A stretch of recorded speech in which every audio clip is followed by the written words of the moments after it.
What will I do with this money? She was broke, exhausted, and alone at 2:43 a.m. until her phone lit up with a banking alert. $950,000 received. For a full minute, Naomi thought it was a glitch, then realized the transfer was real and from a billionaire's account. Every debt in her life could vanish with one click, but one wrong touch could destroy everything. So instead of spending it, she sealed her phone like evidence and waited for dawn to decide if she'd just saved her life or signed her own death warrant. Naomi crosses the marble floor toward security, the sealed phone in her palm. On the 32nd floor, a man who moves markets is about to learn what his numbers have been hiding. Here's how they both got to this moment. Welcome back, my beautiful family and friends. If you're hooked in and you're ready to enjoy this story, click subscribe and let me know in the comments where you're watching from, because tomorrow I will be giving you another story just as interesting as this one, and you don't want to miss it. Now let us begin. The rain arrived before dawn, turning gray streets into rivers of reflected neon. Naomi sat near the back of the 710 bus, watching downtown's towers emerge through the downpour like glass monuments to ambition. The sealed phone rested in her coat pocket, heavier than it had any right to be. She'd barely slept. Every time she closed her eyes, she saw those numbers climbing. Impossible.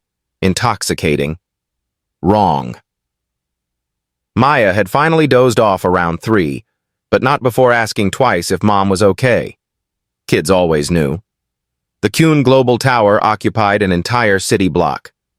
Its mirrored facade designed to reflect the world while revealing nothing of itself. Naomi stood across the street for a full minute, rain soaking through her jacket before crossing. Inside, the lobby made her hyper-aware of her worn shoes against imported marble. Chrome fixtures gleamed. People in $1,000 coats moved with the particular confidence of those who never checked prices at grocery stores. The receptionist, sleek, professional, impossibly young, looked up with a practiced smile that faltered when Naomi approached. "I think your CEO accidentally sent me something," Naomi said, her voice steadier than she felt. "It's important." The smile became uncertain. "Ma'am, Mr. Kuhn doesn't typically. Tell him it's about a phone and an account that shouldn't exist." Something in her tone must have registered. The receptionist made a call, spoke in hushed tones, then handed Naomi a visitor badge with obvious reluctance. The elevator ride to 32 felt like ascending into another atmosphere. Michael Kuhn stood before a wall of glass, the storm-dark city spreading below him like a kingdom. At 39, he wore his tailored suit the way some men wore armor, perfectly fitted, utterly impersonal. He turned as she entered, and his expression held the particular impatience of someone whose time was measured in millions per hour. "You have 2 minutes," he said. "Explain." Naomi did. The wrong number. The banking app. The impossible balance. She watched his face shift from skepticism to something harder, more dangerous. He moved to his desk, logged into a terminal with security protocols she couldn't follow. His fingers stopped mid-keystroke. That account shouldn't even exist anymore. His voice had gone cold. It was closed 8 months ago during a compliance audit. Naomi quietly slid the bag containing the phone across his polished desk. "Then I guess it's your problem again." For a moment, wealth and honesty stared each other down across an expanse of imported mahogany.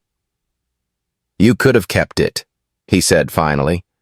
"Transferred the funds. Disappeared. Most people would have." "I'm not most people." Naomi met his eyes. "I couldn't live with it. And my daughter's watching how I handle hard things." Outside, lightning fractured the sky. Thunder followed, rattling the tower's bones. Kuhn studied her with new interest, the way someone might examine an artifact from a vanished civilization. "You understand what you just handed back? That account—" He stopped himself. "What do you do, Ms. Chen?" Naomi Chen. I'm a medical billing coordinator. She paused. And a mother. Those feel equally important right now. His curiosity deepened, though his expression remained controlled. Sit down, Ms. Chen. I think we need to talk about why that account existed in the first place, and who else might know about it. The storm outside intensified, and Naomi realized she hadn't just returned a problem. She'd walked straight into the center of one. Ethan Cole arrived in under 10 minutes, which told Naomi two things. He'd been in the building, and Michael Kuhn's summons wasn't optional. At 45, the CFO had perfected the art of corporate charm. Tailored vest, silver cufflinks, a smile that belonged on motivational posters. But his eyes were different. Cold. Calculating. The kind that assessed value and found most people wanting. Michael. He nodded, then noticed Naomi. The smile widened without reaching those ice-chip eyes. And you are? Ms. Chen discovered an irregularity, Kuhn said, gesturing to the phone on his desk. The Meridian escrow account. The one we closed last quarter.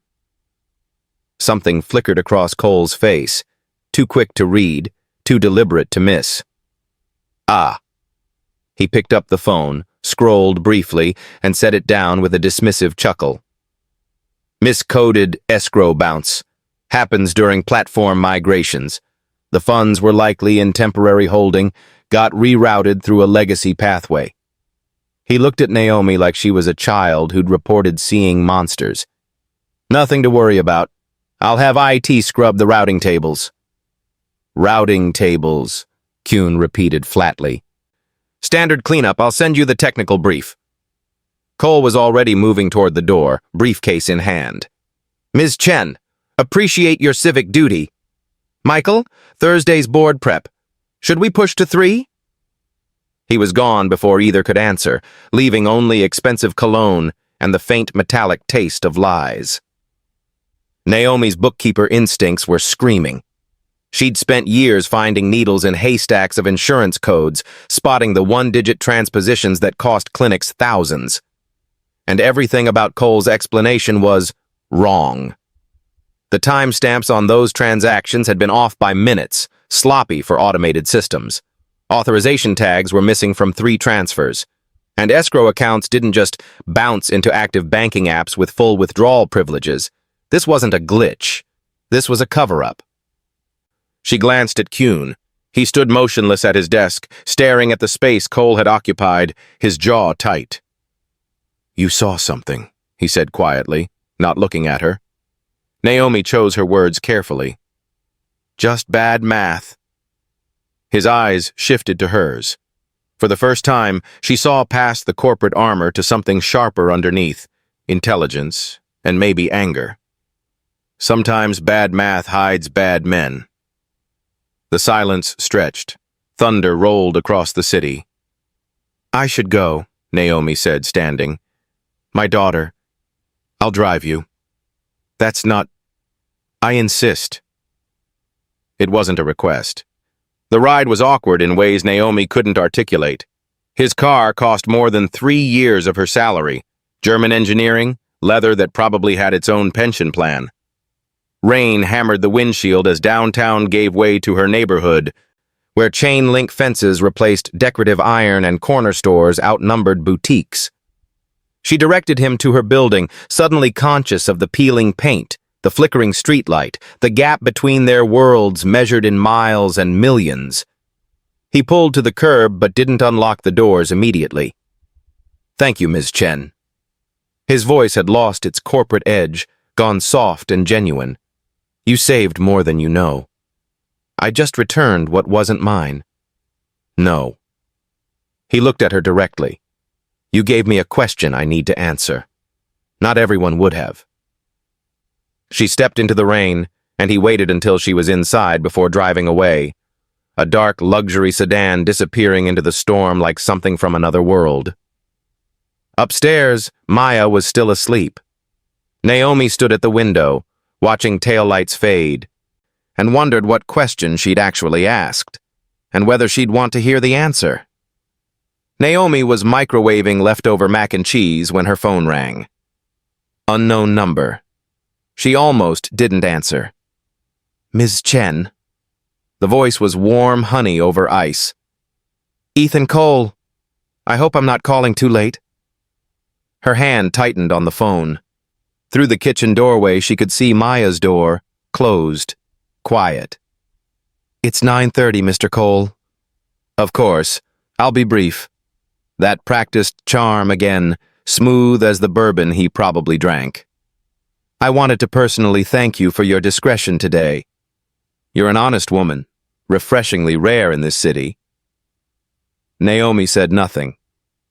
These corporate matters can be complicated, technical, boring, frankly. A soft laugh. I'd hate for you to get caught up in compliance reviews, depositions, that sort of thing. Single mothers have enough to worry about. The mention of Maya made her skin crawl. I'm not worried, Mr. Cole. Excellent. Then you'll appreciate this. I'd like to offer you a consulting bonus. Call it $10,000 for your time and discretion. Simply sign a standard NDA and... No. The silence that followed had texture. Sharp. Dangerous. Ms. Chen. The honey was gone now, leaving only ice. I don't think you understand the situation. Kuhn Global has attorneys who specialize in complicated claims. If someone were to make unfounded accusations about financial irregularities, well, defamation suits can be devastating, especially for people with limited resources. Her pulse hammered in her throat. I haven't accused anyone of anything. Let's keep it that way. His voice dropped, almost intimate. Everyone makes mistakes, Naomi. Some cost more than others. Think about your daughter. The line went dead. Naomi stood frozen in her dim kitchen, the microwave beeping insistently. Her hands were shaking. She checked the deadbolt, then Maya's room, still sleeping, thank God, then the deadbolt again. Her phone buzzed. A text from her bank. Deposit received. $95,000 barred. Reference. Processing adjustment. Kuhn Global. Available immediately. No. No, no, no. She stared at the alert, her bookkeeper's brain immediately understanding the trap. Money she never requested, never agreed to accept. But now it was there. Evidence of a transaction, a relationship, complicity. Her fingers trembled as she deleted the alert, as if that could make it disappear. She barely slept. Every car door slam, every footstep in the hallway made her jump. At 3 a.m., she checked her bank app 17 times, watching that impossible number sit there like a ticking bomb. By morning, she'd made her decision. She'd go to the bank, reject the transfer, document everything. But when she tried to log in, the app froze. Then, account temporarily restricted. Please contact your branch for assistance. Reference code, fraud review pending. Naomi's coffee went cold in her hand. They'd deposited money she didn't want, then locked her out of her own account. Her real money, rent, groceries, Maya's school supplies, suddenly inaccessible. And somewhere in Kuhn Global's mirrored tower, Ethan Cole was probably smiling. She'd thought the danger ended when she returned the phone. She'd been catastrophically wrong, but the danger hadn't ended when she did the right thing. It had begun. Through her window, the city sprawled below. Thousands of lives, millions of secrets, and somewhere in that glass and steel labyrinth, a man who'd just taught her a terrible lesson. Honesty didn't protect you from predators. Sometimes, it just painted a target on your back. The knock came at 7:14 a.m. while Naomi was braiding Maya's hair. 3 sharp raps, authoritative, wrong. Stay here, she whispered, and moved to the door. Through the peephole, two men in dark suits, expressionless as mannequins. Rain dripped from their shoulders. She cracked the door, chain engaged. Yes?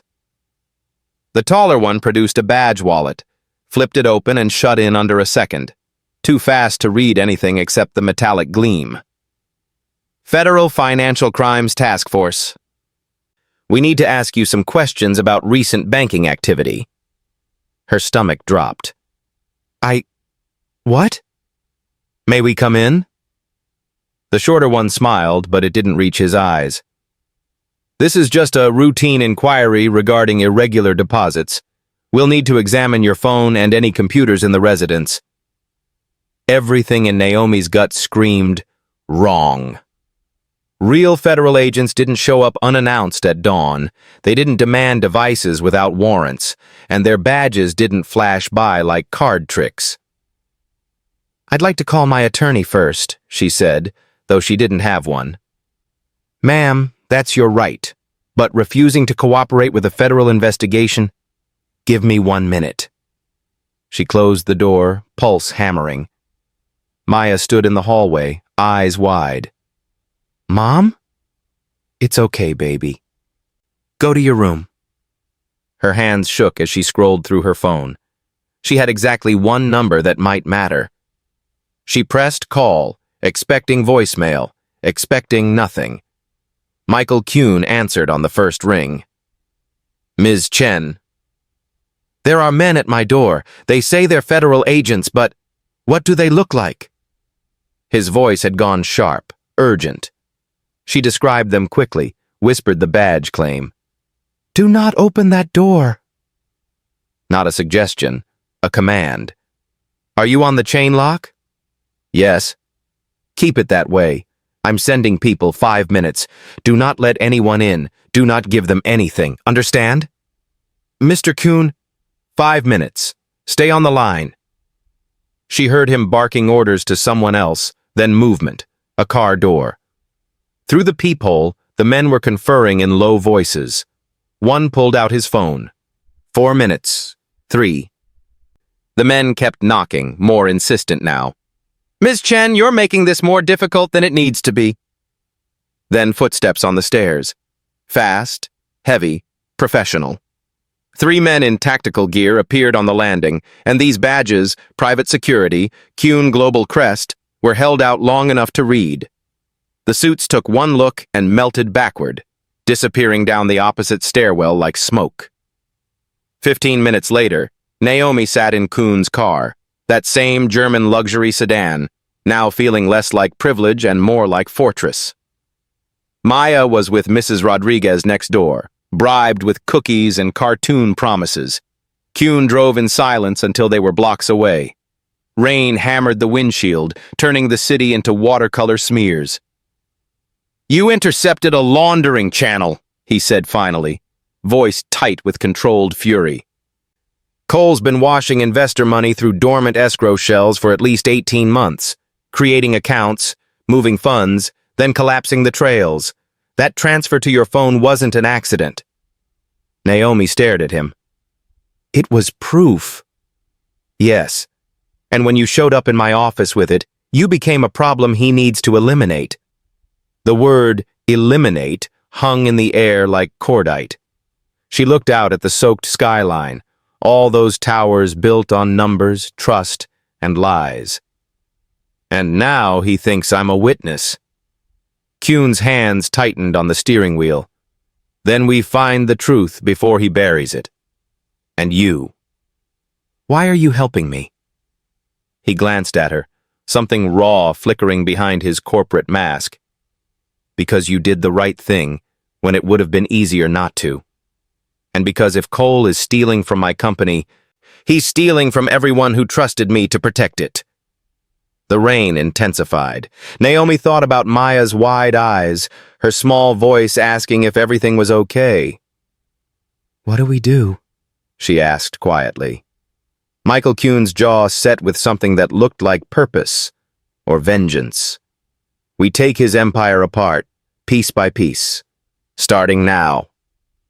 The conference room was windowless, sealed, and felt like a vault. Appropriate, Naomi thought, given they were hunting buried treasure, the criminal kind. Kuhn had commandeered it at midnight, arriving with 3 laptops, security dongles, and enough clearance to access 7 years of company financials. Naomi arrived with her reading glasses and the kind of focus that came from finding insurance billing errors in 1,000-page claims documents. Start here. He pulled up a database of escrow transactions. Every account Cole managed in the last 18 months. The numbers blurred together at first, millions moving through corporate entities with names like Meridian Holdings and Apex Strategic Partners. But Naomi had spent a decade finding patterns in chaos. 2 hours in, her eyes caught something. Wait. She leaned closer, finger tracing down a column of invoice identification numbers. These checksums, they're repeating. Kuhn moved beside her. Explain. Every legitimate invoice has a unique validation code. But look. She pulled up 3 different vendor accounts. Different companies, different dates, but the last 6 digits cycle through the same sequence. Someone used a template and didn't randomize the generation algorithm. His expression sharpened. Which means these aren't different vendors. It's one entity wearing multiple masks. They followed the thread. Coffee appeared, Kuhn's assistant, discreet and silent. The pot emptied. Another arrived. The city beyond these walls slept and woke, and they barely noticed. Naomi's back ached. Her eyes burned, but the pattern was emerging like a photograph in developing fluid. Ghost vendors, all routing through a labyrinth of shell corporations, all ultimately flowing to one account. Grand Cayman. EC Holdings Limited. At 5:47 a.m., she sat back and rubbed her temples. The conference room had taken on the stale air of an all-night vigil. You built this empire, she said quietly. How did you miss it? Kuhn stood at the credenza, pouring his 6th cup of coffee. For a long moment he didn't answer. When he did, his voice carried a weight she hadn't heard before. Trust. He didn't turn around. The most expensive word in my vocabulary. Ethan came up with me. Harvard roommates. I was the vision. He was the operations. 20 years of late nights and risky bets and... He stopped. I trusted him with everything. Apparently that was the mistake. Trust isn't the mistake, Naomi said. Betraying it is. He looked at her then, and she saw past the tailored suit and corner office to something more human. Someone who'd just learned the math of his life didn't add up. As dawn broke, gray light seeping under the door, they found the final piece. A transfer authorization from 6 months ago, co-signed by Cole and buried in routine operational approvals. The amount? $127 million, routed through the Cayman account before being fractured into untraceable cryptocurrency. Kuhn closed his laptop with careful precision. If I report this to the board, they'll ask how I didn't see it. My CFO, my company, my oversight failure. They'll destroy me first, ask questions later. The SEC investigation alone. He looked hollowed out, a man calculating the cost of doing right. Naomi thought about Maya, about the fake agents at her door, about Ethan Cole's ice-chip eyes and honeyed threats. Then let them, she said, her voice cutting through the quiet like a bell. At least you'll still have your name. Kuhn stared at her. My daughter is watching how I handle hard things, Naomi continued. What's yours watching? Your investors? Your employees? They trusted you to protect what they built. So protect it. The silence stretched. Outside, the city was waking. Coffee carts and car horns and people rushing toward their small piece of survival. Finally, Kuhn reached for his phone. Get me the SEC's criminal division, he said, and our corporate attorneys, all of them. He looked at Naomi. You understand what this means, for both of us. She thought of everything she stood to lose, then everything she'd never be able to live with. "Yes," she said. "I do." Michael Kuhn filed the report at 8:47 a.m. By noon, federal agents in windbreakers marked SEC and FBI descended on Kuhn Global Holdings like a coordinated storm. They arrived with warrants, bankers' boxes, and the kind of grim efficiency that made receptionists go pale.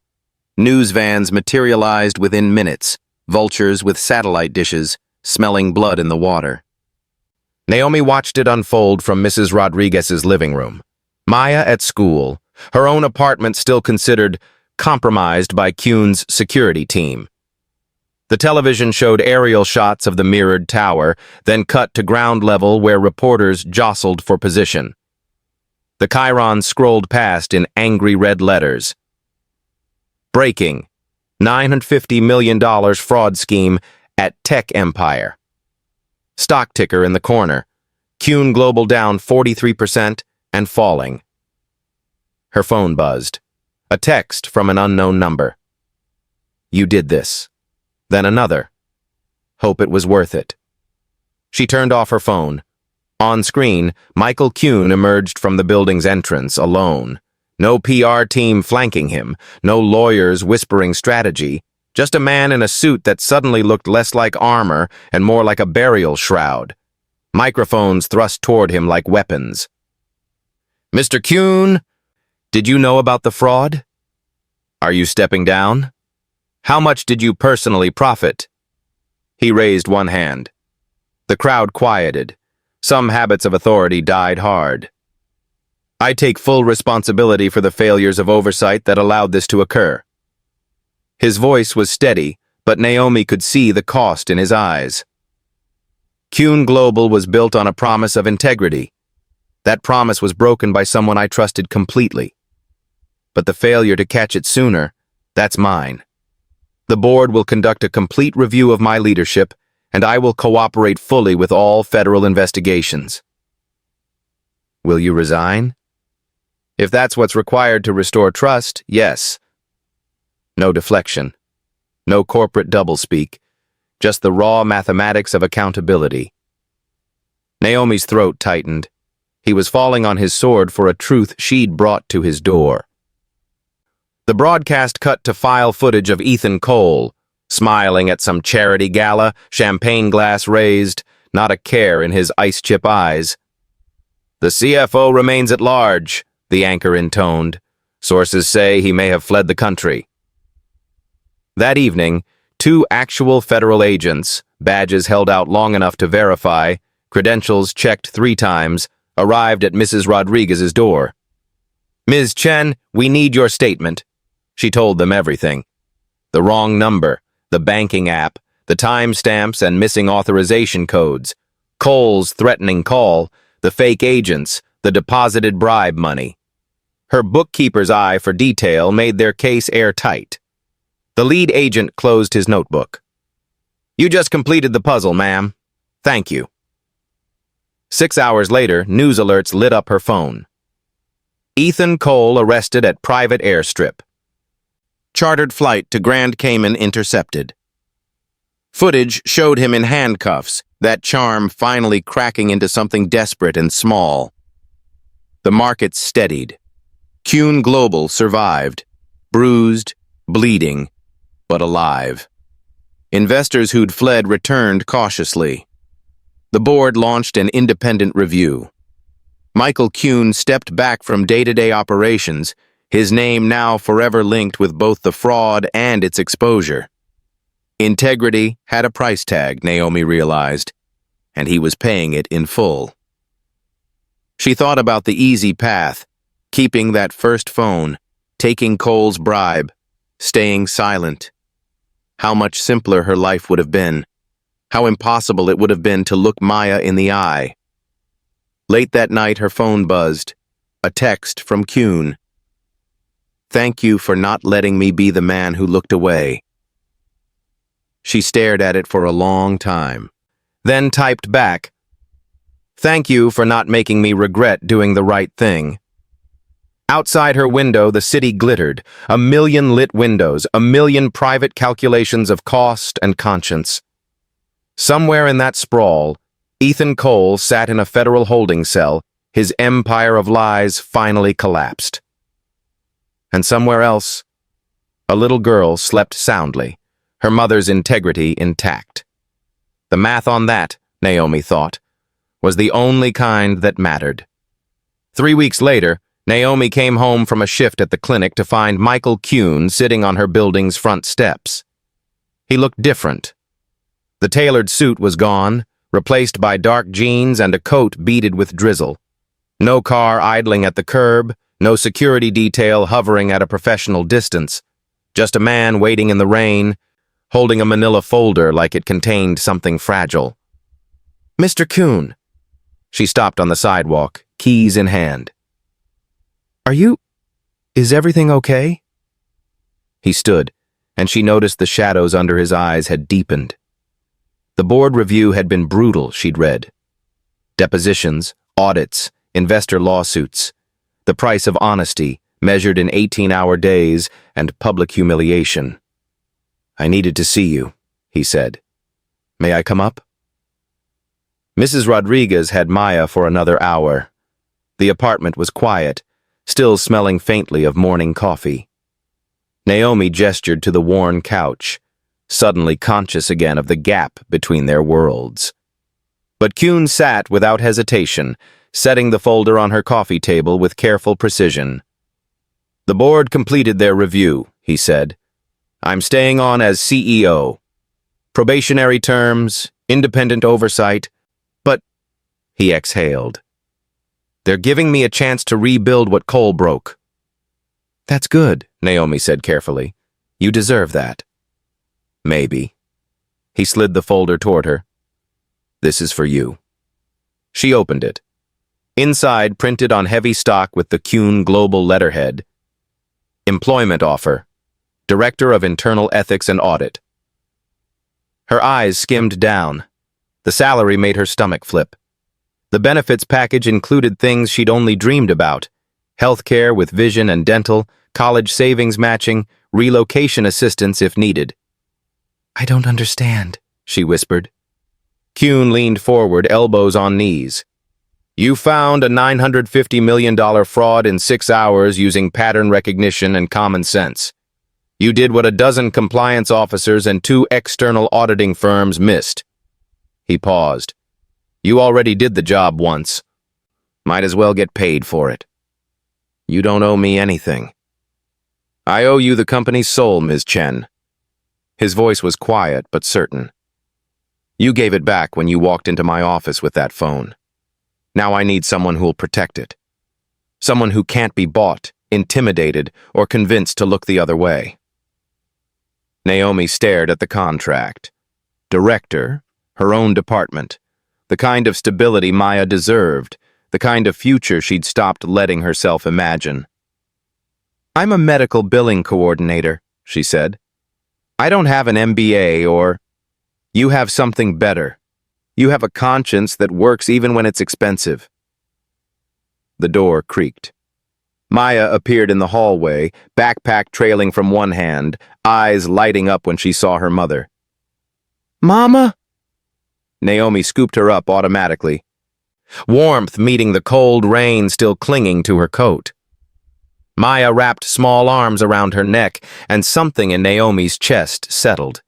She looked at Kuhn over her daughter's shoulder. He was watching them both, and for the first time since she'd met him, he looked something other than guarded or grim. He looked at peace.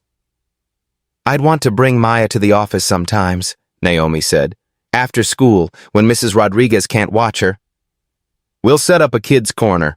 Books, art supplies, whatever she needs. And I want final sign-off authority on all escrow accounts. Already in the contract, page 7. Maya squirmed. "Who's that, Mama?" Naomi set her down gently, then extended her hand to Michael Kuhn. "My new boss."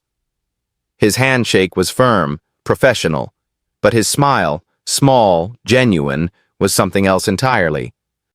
"When can you start?" he asked. She thought about the clinic's fluorescent lights, the endless insurance denials, the apartments like this one where she'd raised Maya on hope and ramen. Then she thought about the woman who'd returned a phone full of money because her daughter was watching. 2 weeks, Naomi said. I owe them notice. Of course she did.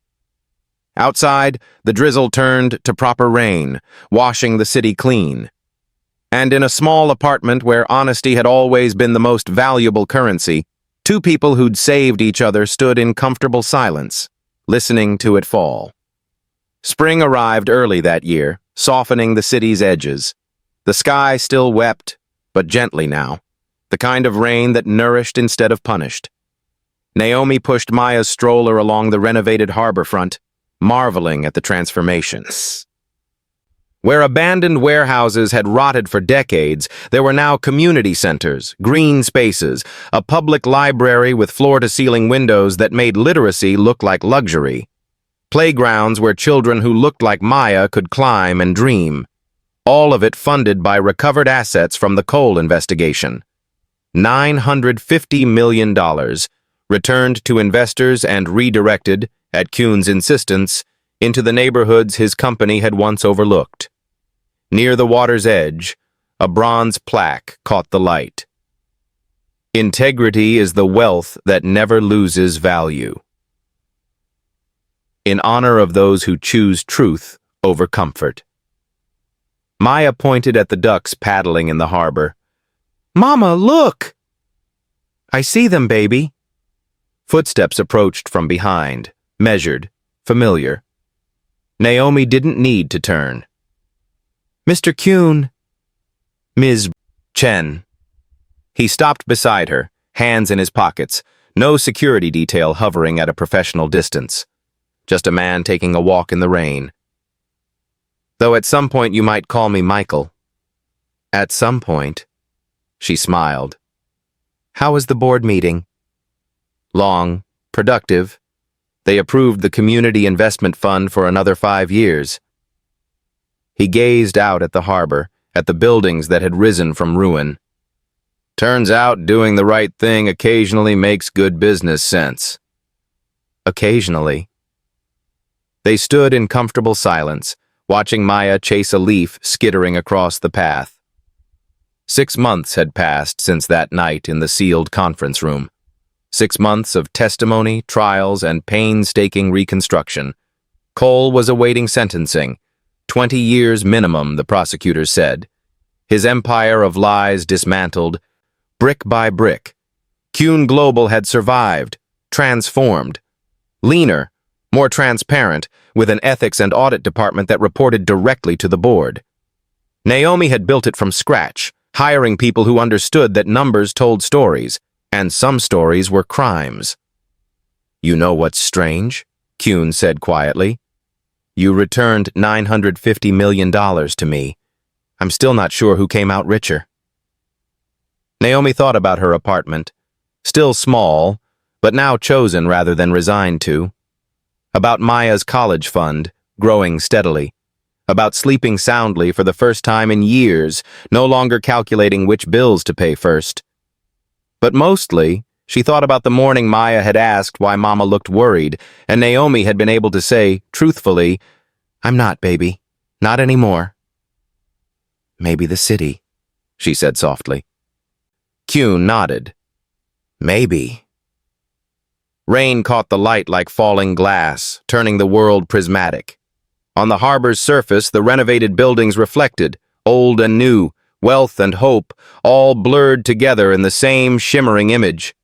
2 worlds once divided by marble lobbies and peeling paint, by tailored suits and second-hand coats, standing in the same reflection. Maya ran back, cheeks flushed with joy. Mama, can we get hot chocolate? Of course. Naomi glanced at Kuhn. You're welcome to join us. Fair warning, she'll talk your ear off about dinosaurs. I like dinosaurs, he said, and his smile was genuine. They walked together toward the cafe, the CEO, the ethics director, and a 4-year-old who knew nothing of fraud or fall from grace, only that her mother was happy, and the rain felt clean. Above them, clouds parted just enough to let through pale sunlight. The storm that had defined their meeting, that wrong number on a rain-soaked night, had finally passed. What remained was simpler. Two people who'd saved each other, proof that integrity wasn't just theoretical currency. It was the only kind that compounded interest. Naomi looked back once at the bronze plaque, its message gleaming in the wet light. Then forward, toward hot chocolate and dinosaur facts and whatever came next. For the first time in longer than she could remember, the future felt like something other than survival. It felt like grace. And the rain, soft, persistent, cleansing, felt like benediction. Thank you for watching to the end. I believe you enjoyed it. We have a lot of other interesting stories like this lined up for you already. So click the image showing on your screen to watch the next. Don't forget to subscribe.